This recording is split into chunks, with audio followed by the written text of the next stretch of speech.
अगर आप एक सैलरीड एम्प्लॉय है तो हर महीने आपकी सैलरी से पीएफ ज़रूर कटता होगा। लेकिन क्या आप जानते हैं कि ये पैसा आखिर जाता कहाँ है, कैसे बढ़ता है और भविष्य में आपके किस काम आता है? यही वजह है कि हम शुरू कर रहे हैं ईपीएफ की एक कंप्लीट सीरीज, जहां हम आसान भाषा में समझेंगे पीएफ से जुड़े हर ज़रूरी सवाल का जवाब टैक्स और इन्वेस्टमेंट एक्सपर्ट बलवंत जैन से। तो चलिए आज शुरू करते हैं कुछ बेसिक सवालों के साथ। Welcome to Zee business sir.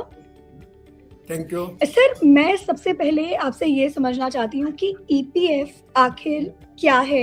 इसे शुरू क्यों किया गया था? मतलब बेसिकली इसका उद्देश्य क्या है, अगर हम ये जानना चाहें? और हर सैलरी एम्प्लॉय के लिए ये इतना ज़रूरी क्यों माना जाता है? देखिए, ऐसा है कि कुछ एज के बाद में व्यक्ति रिटायर होता है, उसकी कमाने की क्षमता कम हो जाती है। तो ऐसी परिस्थिति में जब वो व्यक्ति रिटायर हो जाता है, उसके पास कुछ पैसा इकट्ठा हो जाए जिससे अपना रिटायरमेंट बराबर ढंग से वो गुजर कर सके, उस उद्देश्य से गवर्नमेंट ने ये जो ईपीएफ का स्कीम है वो लागू किया है, जिसमें हर महीने एम्प्लॉय और एम्प्लॉयर कंट्रीब्यूट करते हैं। अब जहाँ तक सवाल है कौन कवर होता है उसमें, तो जो भी एस्टैब्लिशमेंट है, फैक्ट्री है, अगर 20 या 20 से ज़्यादा लोग वहाँ पे काम करते हैं तो उनको मैंडेटरीली ईपीएफ में रजिस्ट्रेशन करवाना पड़ता है। और जो व्यक्ति की सैलरी 15,000 से कम है उनका मैंडेटरी रजिस्ट्रेशन है ईपीएफ में। परंतु कोई व्यक्ति जब ज्वाइन कर रहा है और उसका ज्वाइनिंग बेसिक सैलरी 15,000 से ज़्यादा है तो उसके पास ऑप्शन है ज्वाइन करना या नहीं करना।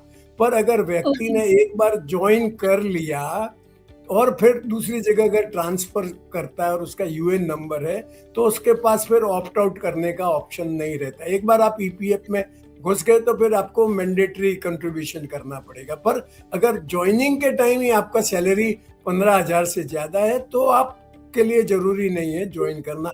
परंतु आप जैसे पहले ज्वाइन नहीं किया और बाद में चाहते हैं कि नहीं अच्छा हो जाएगा, अगर मेरा ईपीएफ का पैसा कटेगा तो मेरे को हाथ में थोड़ी रिटायरमेंट के समय कुछ अच्छी राशि मिल जाएगी, तो आप बाद में भी ज्वाइन कर सकते हैं।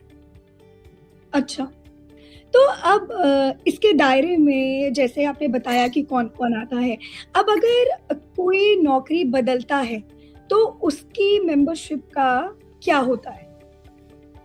देखिए, ऐसा है कि यूनिक नंबर रहता है एम्प्लॉय का प्रोविडेंट फंड के हिसाब से। तो जब व्यक्ति एक जगह से दूसरी जगह जाता है, जॉब चेंज करता है, तो वहाँ पे भी अगर वो चाहे तो अलग नंबर ले सकता है, परंतु वो एडवाइजेबल नहीं है। मतलब उसमें क्या जो ईपीएस की पेंशन है उसके लिए है, पीपीएफ का विड्रॉल है उसके लिए, वो कंटिन्यूटी नहीं रहती है। इसके लिए एडवाइजेबल है कि आप अगर एक एम्प्लॉयमेंट से छोड़ के दूसरे एम्प्लॉयमेंट में जाते हैं तो अपना पुराने एम्प्लॉयर्स के यूएन से जो आपका पीएफ का पैसा इकट्ठा हो गया है वो आप अपने करंट एम्प्लॉयर के यहाँ ट्रांसफर करा दीजिए। मतलब आप अपने कैरियर में 5, 7, 10 जगह नौकरी करते हैं, तो आप जैसे जैसे मूव होते हैं वैसे वैसे अपना ईपीएफ का पैसा भी मूव करते जाइए।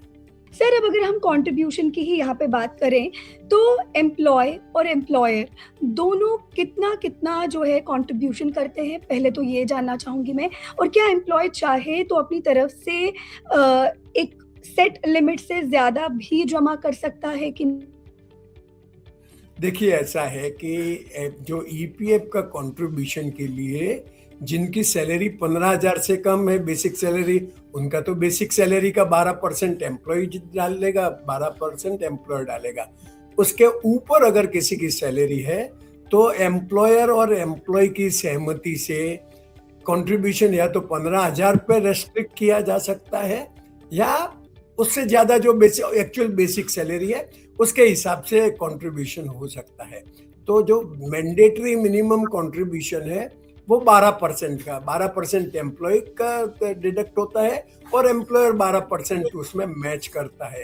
एम्प्लॉय के पास में ऑप्शन होता है कि अगर वो चाहे तो अपने जो 12% है, 12% से ज़्यादा भी एम्प्लॉयर को काटने के लिए रिक्वेस्ट कर सकता है और उस स्थिति में जितना वो 12% से ज़्यादा एम्प्लॉय चाहता है उतना उसकी सैलरी में से काट दिया जाएगा। परंतु एम्प्लॉयर के लिए वो हायर कंट्रीब्यूशन मैंडेटरी नहीं है। तो यह 12% से ऊपर जो एम्प्लॉय कंट्रीब्यूट करता है उसको वॉलेंटरी प्रोविडेंट फंड या वीपीएफ कहते हैं, और जो 12% है वो रेगुलर प्रोविडेंट फंड कंट्रीब्यूशन है। ओके। अब अगर सर वीपीएफ की बात करते हैं तो वीपीएफ का नाम भी काफ़ी सुनने को मिलता है। तो ईपीएफ और पीएफ इन दोनों में अंतर क्या है और किन एम्प्लॉइज़ को जो वीपीएफ है उसको लेकर विचार करना चाहिए? देखिए ऐसा है कि 12% का कंट्रीब्यूशन है वो रेगुलर कंट्रीब्यूशन है। उसके ऊपर ठीक जितना है। भी एम्प्लॉय अपनी सैलरी में से कटवाता है वो वॉलेंटरी प्रोविडेंट वीपीएफ हो गया।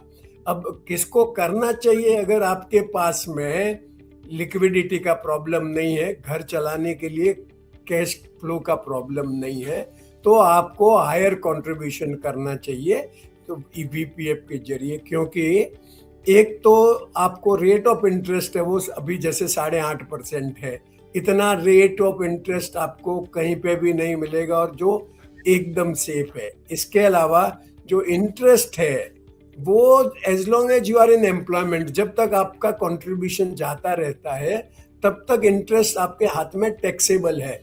तो आप उसको अगर प्री टैक्स कैलकुलेट करेंगे तो वो 12% के आसपास आ जाएगा, depending on your tax slab rate. तो ऐसा रिस्क फ्री रिटर्न आपको और कहीं भी मिलेगा नहीं। तो अगर आपका कैश फ्लो परमिट करता है तो आपको ज़्यादा वीपीएफ करना चाहिए। और दिस विल टेक, जैसे एक इन्वेस्टमेंट का प्रिंसिपल है एसेट एलोकेशन का, कुछ पैसा डेट में होना चाहिए, कुछ इक्विटी में होना चाहिए, कुछ बुलियन में होना चाहिए। ये ईपीएफ वाला पोर्शन जो है with higher VPF will take care of your debt component of your overall asset allocation. Sir अब एक कंफ्यूजन जो मुझे लगता है ऑलमोस्ट हर एम्प्लॉय के मन में होता है कि एम्प्लॉयर जितना कंट्रीब्यूशन करता है क्या उसका जो पूरा पैसा है वो पीएफ अकाउंट में ही जमा होता है या उसका कुछ हिस्सा कहीं और भी जाता है? तो मैं चाहती हूँ कि इसके बारे में इसको लेकर अगर आप क्लैरिटी दे सके हमें। देखिए नवमी, ऐसा है, एम्प्लॉय का जो कंट्रीब्यूशन है 12% कम से कम वो तो उसके प्रोविडेंट फंड अकाउंट में जाता है पूरा का पूरा। एम्प्लॉयर का जो कंट्रीब्यूशन है, और अगर एम्प्लॉय की सैलरी 15,000 से कम है तो 8.33% है वो ईपीएस में जाता है। 15,000 से ज़्यादा सैलरी है तो सिर्फ 15,000 तक का 8.33% है वो ईपीएस में जाएगा। और अगर एम्प्लॉय ऑप्ट करता है हायर पेंशन के लिए तो उसकी हायर बेसिक सैलरी है उसका 8.33% ईपीएस में जाएगा।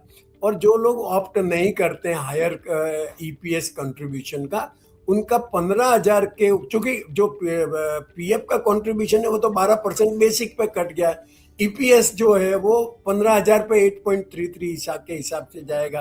तो 15,000 के ऊपर जो भी ईपीएफ आपका कटा है वो 8.33% के ऊपर वाला जो है वो आपके प्रोविडेंट फंड में जाएगा। मतलब जैसे 15,000 तक का तो 8.33 जाएगा और 15,000 के ऊपर जो है वो 12% है वो पूरा को पूरा ईपीएफ में जाएगा, अनलेस आपने हायर ईपीएस का ऑप्शन एक्सरसाइज किया है।